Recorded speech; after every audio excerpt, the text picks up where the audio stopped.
Verbally Effective with Ina Esco is an interview-style podcast that intersects art, culture, politics, and entertainment with a Memphis focus. With producer Sana Marie. Each week, I'm joined by a featured guest with roots in Memphis. Verbally Effective delves into each guest's personal journey to uncover the incredible stories fueling their purpose, the highs and lows of their pursuits, and how through their passion, they are moving the culture forward. Be sure to follow Verbally Effective and Ina Esco on Instagram. Also, download the Verbally Effective podcast on SoundCloud, iTunes, and Google Play Music. Don't forget to check out the website and submit to be a guest at verballyeffective.com.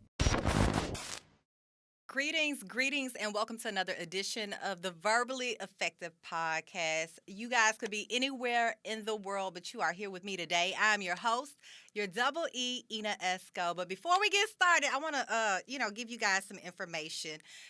Fall is amongst us, right? I need you guys to get the merch. I need you guys to go to ivymultimediashop.com. We got the hoodies. We got the sweatshirts. We got the Henry mask. That's right. So go and check it out, ivymultimediashop.com. Also, check out the Verbally Effective website.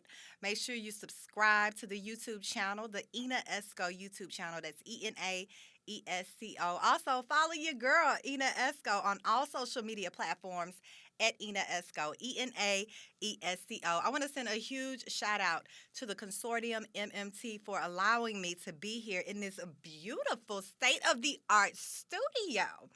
Big shout-outs to Brandon. Big shout-outs to Patrick. That's my team. They get me right each and every time we record. However, let's get to my guest, ladies and gentlemen. She is one of my beautiful sorors of Kappa Alpha Sorority, Incorporated. We are both LeMoyne Owen College alum as well. And she is the owner of Millennial Consulting. I'm talking about Ashely Dortch. How are you, beautiful? I am doing amazing. Thank you for having me today. You're welcome. I'm so excited to see you, Ashely. I see a lot of you on social media, but not always in person because COVID has put such a strain on us seeing COVID. Each other. I know, boo COVID, right? It sucks. It does suck. But so okay. We're going to talk about how it sucks for you since, the last 2 years damn near, right? Yeah, in real time. In real time. So let's start at the beginning. Ashely, what part of Memphis are you from? I am from South Memphis. Okay. I should have known. Riverside is where, I would bang if I was about that life. You was banging? Like if I would bang. Like, I got in you. the club when they say, throw your sets up, I'm like this. That's it. I got you. Riverside. Yes. Okay. So how was it growing up in South Memphis? So I was sheltered as a child. So, we had the neighborhood, but, I still had to be in when the street lights came on. Okay. I couldn't go in no one's house. My mom didn't know them. So did you know that as a child, I'm sheltered, or that was just the way of life? It was just the way of life. Yeah. Because I still had a regular childhood. Yeah. But you was spoiled as fuck. I got whoopings probably 3 times a week. What were you doing, Ashely? So, I never got a whooping for the same thing twice. Okay. So I was busy. Okay. Simple things like, taking a VCR apart. You were curious. I was. And for that reason, I never got a science set for Christmas. Wow. Interesting. Stuff. You're not supposed to mix ammonia and bleach. I learned that at an early age. I got a whooping for that, too. You remember them whippings, though? Yeah. You want to see the scars? No. Okay. No. Whatever was around. Okay. Maybe that's why you're so successful today. Because of the discipline. Yes. Let's blame the whippings. Let's blame the whippings, but we're gonna back up. Okay. Tell me a bit about your family dynamic. Any sisters and brothers? I am the baby of 3 on my mom's side. Okay. She had a child every decade, 73, 83, and 91. So we all had our own space. Mm-hmm. But I didn't grow up with a lot of cousins. Now, on my dad's side, I'm his only child. So I'm his prized possession now. Now? Yes, now. Not then? Yeah. So my mom and dad, they were married. Mm-hmm. But they didn't work out.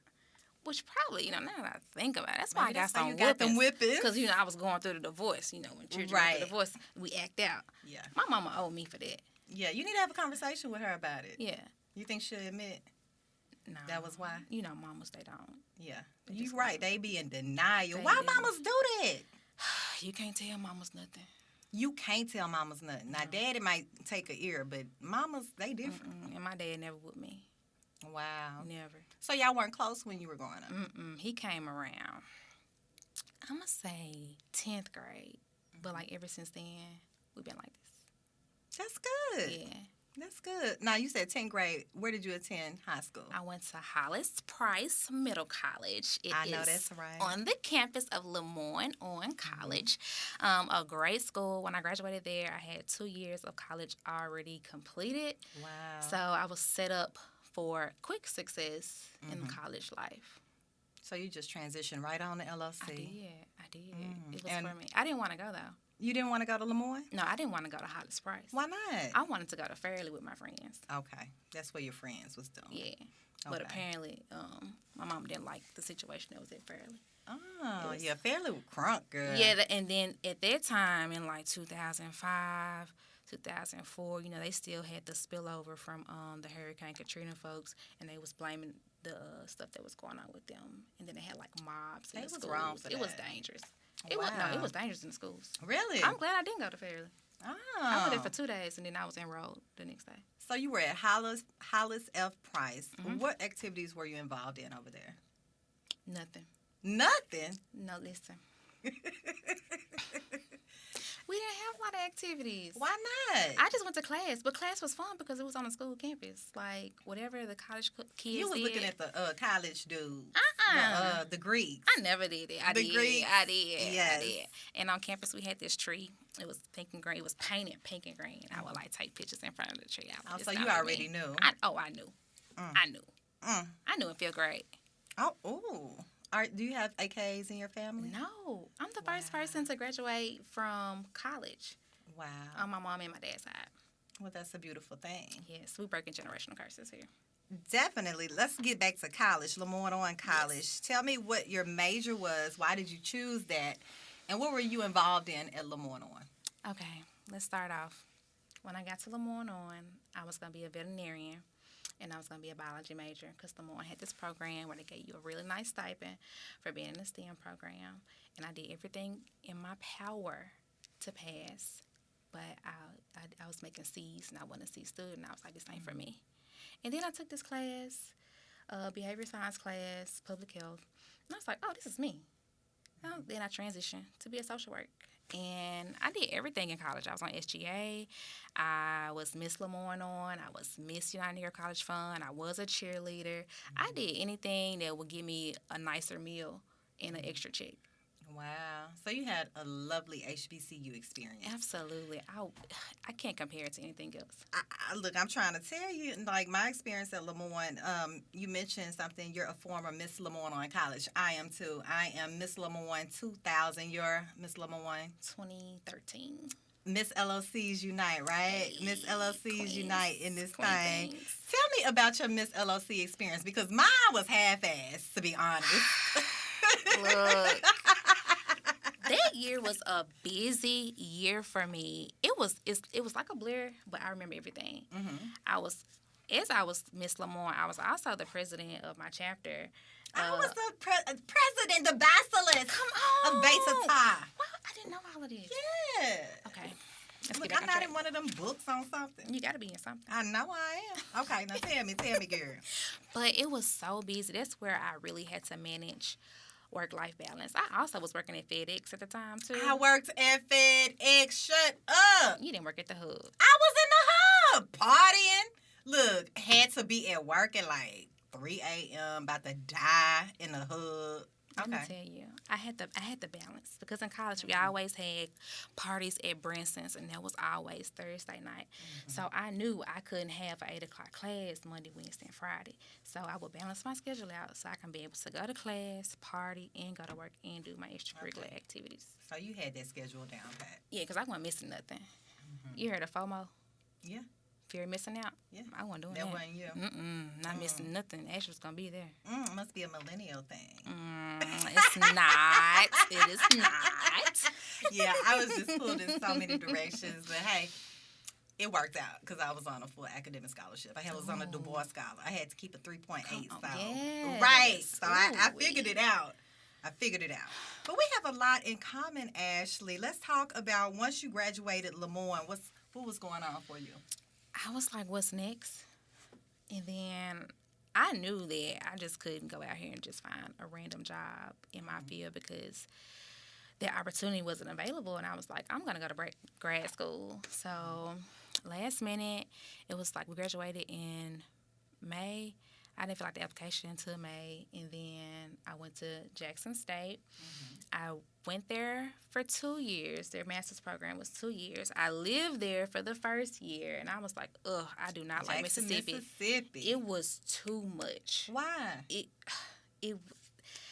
The race was real. Like, you could feel the racism, not like on the campus of Jackson State, but just in the city, period. Really? And when I first went there, I didn't have a job. I just went with just going to school. But by the time I left, I ended up transferring my job from the Nike here to the Nike down there. And then it was okay. But that second year, I just drove back and forth from Jackson, Mississippi. I drive down Sunday night and come back Tuesday and then go to work for 5 days a week until the rotation rolled over again. How did you enjoy the program, getting your master's there? Was it grueling? It was demanding. Like, it was a full-time program. They really didn't want you to have a job. But you can't just have me out here in school with no money. Like, I just can't do that. Who's going to pay for my food? Okay. So I got to eat. And you had to get back up the streets of Memphis. I did. But it was like an scapegoat for me because from LeMoyne on, I was going through like this crazy breakup. So I was like, that was another reason I was going out of state too. You want to tell me about that breakup? Because if I don't see you, I don't got to deal with you or your feelings. But somehow I still was driving back on the weekends. Right. To kick it. But that's old news, right? It's old news. But you remember. Okay, Ashely, tell me how you started Millennial Consulting. So, I told you I was at Nike, right?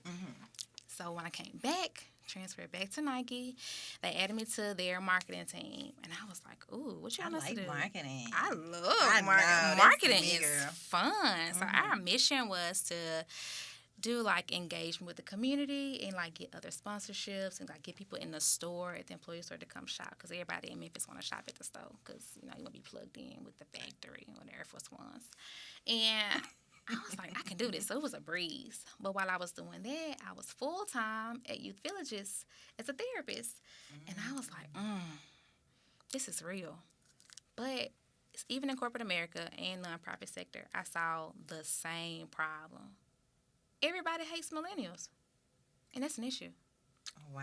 Why y'all don't like us? Why do you say that, Ashely? Because what showed you that everybody hated millennials? Well, okay. It was so much press about millennials at one point. I remember that. It's not so much today. We're an excuse. We were an excuse. Like, oh, this ain't going right. The millennials, the young people, they don't want to work. They don't want to come. Don't nobody want to work. Don't nobody want to get up out their bed and do this. You didn't want to do it.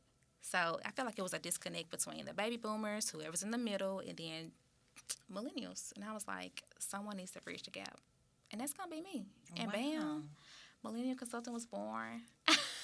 So you bridged the gap. Yes, I combined my marketing and my therapeutic skills to just come up with a consulting company.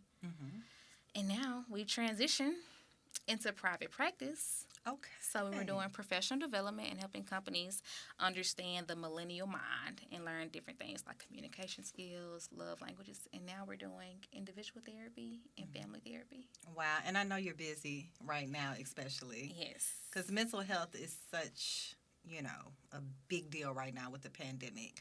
So tell me how Millennial Consultants has evolved since you started versus today with the pandemic in tow. When I started this, all I wanted to do was like, in my mind, I thought I'm going to just help people create their own professional development plan and get them to the next level. Because I've been in leadership. The jobs don't want you to move up. You have to have like your own inner motivation. But then people started booking me for public speaking, and I was like, me? You want to hear what I got to say? And I was like, okay.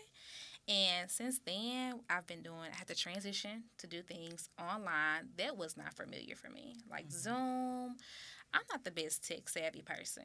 Like, if you can't explain it to me, it's not going to work. So I had to learn how to work that, do online payments, and figure out this whole branding thing, like being consistent on social media, keeping up with today's market. It's been tough. Yeah. Like, but I bet you know there's Zoom now, don't it? Oh, yeah. I know the Zoom. You know. I know the Zoom. What can you tell me are like the 3 biggest misconceptions about millennials overall? Something that you've seen in your practice as well. Okay. Misconceptions. People think we are lazy, and we are not. We're actually like go-getters. Why do people think y'all lazy? Because we make work look easy. Like at work on a regular day, I have to make myself look busy so no one will ask me to do something. But I've already mastered my job so well. You just still overworking yourself. I just figured it out. We figured it out. Okay. So we're not lazy. Just caught us at a point where we've just done what our tasks. And that's what you have to explain to these companies. Yes. Look, they're not lazy. Which is another reason. They have streamlined the process. Yes. And I shouldn't be working 9 to 5. Okay. That's another discussion, though. Okay, so lazy. What are 2 more misconceptions? We feel like promotion should come very quickly. Yes. And I get it. I do get why that misconception is out there. But just like I said, if we have mastered something, y'all need to give me some more money. Yes. Yeah. We know our worth early on. And I want to thank, this is a personal shout out to all the baby boomers who started the unions and made a way for us to be able to say, if this ain't working, we can go somewhere else. Amen. Like shout out to baby boomers. You got to treat us right. Wow. This is so interesting to me because, like you said, you've spoken with different, you've been a speaker to speak on millennials and what you do. And I've been a speaker on, just been invited to different things talking about generations, how they're different, how we can communicate and things of their nature to try to bridge the gap, right? Yes. So I know since pandemic, you mentioned that you've been very busy. What does your clientele look like right now? Right now, I am getting people who are in their late 20s, 30s, and early 40s. I am getting majority men. Interesting. People would think like women, because we talk about it, we're easily able to talk about our feelings. But I get more men to book sessions and to just process different thoughts and different feelings than anybody.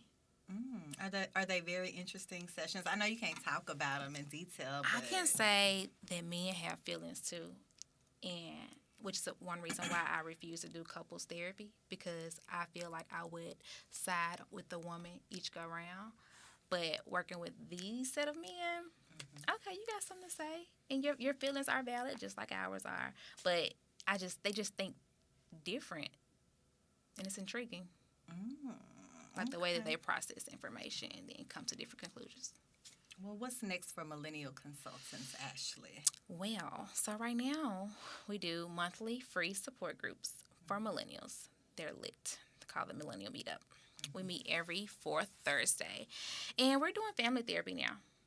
So since I've had a recent job at the hospital, I have noticed like the disconnect when family members go in the hospital and people are like, well, I feel like grandma would want this or Suzanne would want that. Like, we don't really understand what our parents want. So we're transitioning into a space where we are helping families get those like transitional plans together for life. And that's a hard thing to talk about. Yeah, because we sweep that kind of stuff under the rug. We don't want to talk about death. We don't want to talk about money. Parents don't be wanting to talk about it, though.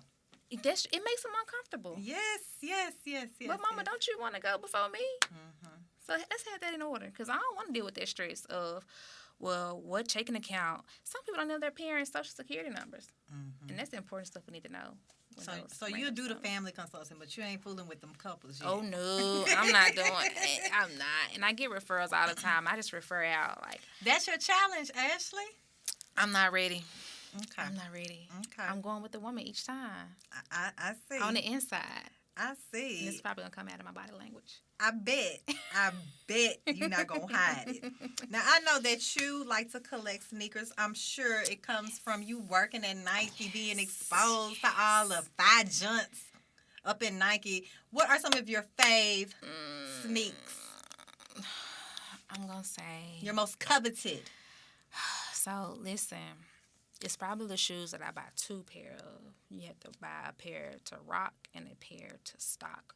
Because you never know, like a rainy day, I might really need some money, so I'm going to have to flip the shoe. Or just to put up in the closet. So, I'm going to say retro ones and 11s and 4s. Because they make my feet look small. Mm-hmm. I You look like a good 8. 8.5. Okay. On a good day. I need to check that closet out, Ashely. Look, I'm getting ready to move, so I'm gonna You fit the move? Yes, I'm thinking about just getting a big pallet and then put all my shoes on a pallet and just saran wrap it and take it to the next house. And if they have like a sneak fest, you can go show off some of your, coveted possessions. I thought about that, but then I will be like pushed to buy more. Wow. You will be. You will be. Yeah, I'm on a budget. Ashely, this is what I want you to do. I want you to give advice to some of those millennials that are listening to the podcast, watching the podcast today. Give them some advice on communication, whether it's, with their better half, whether it's at, their employer right now. What can you say to them today to give them some motivation? Dear millennials, the word no is a complete sentence. Learn to set boundaries. You do not have to explain why you do or don't want to do something. Your me time is different from your free time. You can't give your free time to everyone else. You need time for you to wind down and get your mind together. If not, everything else is going to be a mess. So, no is a complete answer. And you deserve me time. Bottom line, look, I think some other generations need to hear that too now. Yes, we all do. I think so. Well, Ashely, I have definitely enjoyed you, my beautiful Sora, today on the Verbally Effective Podcast. Thank you. You are indeed verbally effective. You know that, right? And I'm looking forward to this podcast. It's going to pop off with some mental health action. Yes. Right? Soon, right? soon. I know you're getting ready for, you went to JSU. You getting ready for Southern Heritage Classic this weekend. I am. And you're going to be out in these COVID streets. Networking. Yes. Having a good time. Yes. I want you to give everybody your information, all of your social media handles, and how they can get in touch with you. Please follow me on Instagram at Millennial Consults, MILLIENNIAL Consults. You can come to my website at www.millennialconsults.com. Sessions are right now $65 per session until January 1st. So if you're feeling overwhelmed, feel free to come vent and sip your tea with me in therapy. Amen. Thank you so much, Ashely Dortch, Sora Ashely, for joining me today on the Verbally Effective Podcast. I really appreciate you and your story and you sharing with us today. Thank you. I learned a lot today. Thank you. I need to come consult with you. Bring somebody. Bring your friends. You thought I was a millennial. I'm not. I'm on You the other spectrum. You really I'm on the the other cuff. side. I'm You on the older than cuff. she thought I was, but it's all You good. look good though. I thank you. I thought you I done gained a was. little pandemic weight, but I'm working with it. But thank you guys so much for joining me today on the Verbally Effective Podcast. I hope you enjoyed the pod. And make sure to check out that merch on ivymultimediashop.com. Also, subscribe to the YouTube channel at Ina Esco, ENAESCO. Follow us on all social media platforms. We'll be back next week. Shout outs to the Consortium MMT. Thanks for tuning in.